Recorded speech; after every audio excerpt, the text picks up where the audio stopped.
بسم اللہ الرحمن الرحیم نحمدہ ونصلی علی رسول الکریم۔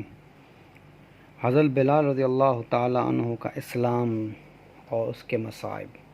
حضرت بلال حبشی رضی اللہ تعالی عنہ مشہور صحابی ہیں جو مدینہ مسجد النبوی کے ہمیشہ موذن رہے۔ شروع میں ایک کافر کے غلام تھے اور جب اسلام لائے اور اسلام کی وجہ سے طرح طرح کی تکلیفیں دی، امیہ بن خلف جو مسلمانوں کا سخت دشمن تھا اور جو سخت ریت گرمی تپش میں دھوپ میں ان کو تپتی ہوئی ریت پہ سیدھا لیٹا کر اوپر ایک بڑی چٹان رکھ دیتا اور فرماتا اور کہا کرتا تھا کہ یا تو مر جائے اگر زندگی چاہیے تو اسلام سے پھر جاؤ۔ یہ تھے کہ عہد عہد کہتے رہتے تھے اس حال میں بھی کہ معبود ایک ہی ہے، معبود ایک ہی ہے۔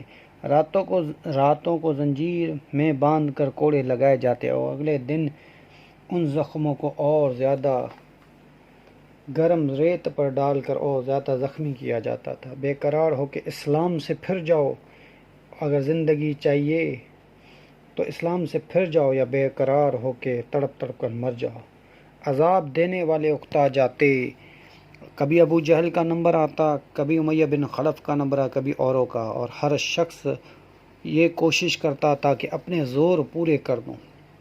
حضرت ابو بکر صدیق رضی اللہ تعالی عنہ نے ان کو خرید کر اور پھر آزاد کر دیا، کیونکہ عرب کے بت پرست جو لوگ ہوتے تھے وہ اپنے بتوں کو معبود کہتے ہیں، اس لیے ان کے مقابلے میں اسلام کی تعلیم توحید کی تھی، جس کی وجہ سے حضرت بلال رضی اللہ تعالیٰ عنہ کی زبان پر ہر وقت ایک کا ورد تھا۔ یہ عشق کی بات ہے، یہ عشق اور تعلق کی بات ہے۔ ہم اپنی جھوٹی محبتوں میں دیکھتے ہیں کہ جس سے محبت ہو جاتی ہے اس کا نام رٹنے میں لطف آتا ہے، بے فائدہ اس کو رٹا جاتا ہے، تو اللہ کی محبت کا کیا کہنا، دین اور دنیا دونوں جگہ کام آنے والی۔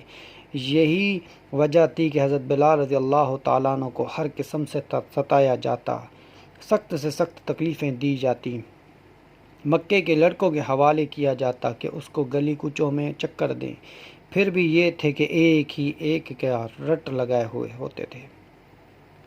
ان کا یہ صلہ ملا کہ پھر حضور اکرم صلی اللہ علیہ وسلم کی دربار میں موذن بنے، سفر میں، حضر میں، ہر جگہ ان کے اذان ان کی خدمت میں تھی۔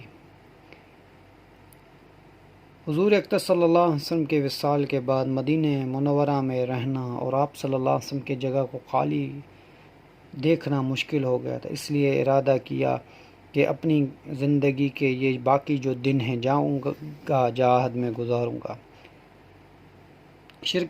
جہاد میں شرکت کی نیت سے چلے اور بہت عرصے تک مدینہ واپس نہ آئے۔ ایک مرتبہ حضور اکرم صلی اللہ علیہ وسلم کی خواب میں زیارت ہوئی اور فرمایا بلال یہ کیا ظلم ہے، ہمارے پاس کبھی نہیں آتے۔ آنکھ کھلی اور فوراً مدینہ منورہ پہنچ گئے۔ حضرت امام حسن حضرت امام حسین رضی اللہ تعالی عنہما نے ان کو اذان کی فرمائش دی اور انہوں نے قسم کھائی ہوئی تھی کہ میں کبھی اب اذان نہیں دوں گا۔ پھر جب لاڈلوں نے ان کو اذان کی فرمائش کی، وہ فرمائش ایسی نہ تھی کہ انکار کی کوئی گنجائش ہوتی، تو اس لیے کہا کہ میں کفن اور قسم کا کفارہ دے دوں گا، اور پھر اذان دینا شروع کیا۔ اور جب اذان کہنا شروع کیا تو مدینہ منورہ میں حضور اکرم صلی اللہ علیہ وسلم کی اذان کانوں میں پڑتے ہی کوہرام مچ گیا، عورتیں تک روتی ہوئی گھروں سے باہر نکلی۔ تو میرے بھائی اور دوستو بزرگی، حضرت بلال رضی اللہ تعالیٰ عنہ کی قربانیاں ہیں یہ ہم سنیں، اور ہم سب کو حضرت بلال رضی اللہ تعالیٰ عنہ سے عشق ہو، محبت ہو، اور صحابہ اکرام رضوان اجمعین سے سب سے عشق ہو، محبت ہو، کیونکہ یہی ہمارا اصل ہے۔ آپ صلی اللہ علیہ وسلم کے بعد ہمارے صحابہ ہیں جو ہمیں سیدھا راستہ دکھانے والے ہیں۔ وما علینا الا البلاغ۔